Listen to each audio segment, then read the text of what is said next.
Well, it's not clear. Of course, the Scottish nationalists will argue they have a mandate, and markets will, of course, draw a line from that mandate to the risk that Scotland could one day leave the UK. But politics is a game of calculated risks. And actually, this outcome hinges on Westminster giving permission to the Scots for that second independence referendum.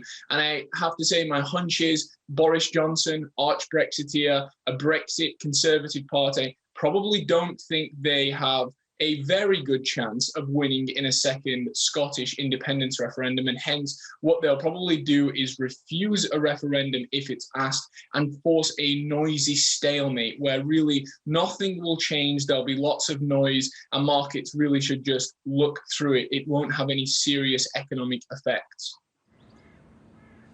Kallum, I have so many questions. I think about this quite a lot. I mean, it's like you, a student of history as well, and looking at the 300-odd-year relationship between Scotland and England. In fact, before that, of course, before the Act of Union as well.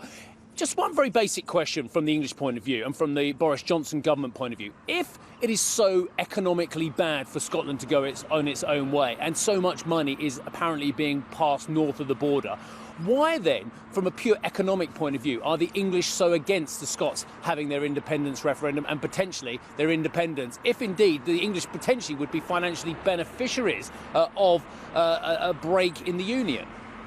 Well, the clue is in the name of the government's party. They're Conservatives. They want to conserve their Unionists. So they want to keep the UK together. They'll argue that that 1707 Act of Union is probably the most successful union in history between England and Scotland. It followed the Enlightenment in Scotland, the Industrial Revolution. You have the great city of Edinburgh north of the UK, the English border. So this is really all about conservatism and unionism. It's not really about the economics, but I'm not sure I fully agree with these kind of weird arguments that if Scotland were to leave the UK, England would be better off. No, if Scotland were to leave the UK and say join the EU, that would mean perhaps a hard border between England and Scotland that would add to the Brexit, the costs for the wider UK. The reputational damage would be pretty incredible, at least in the short term. And the UK benefits a lot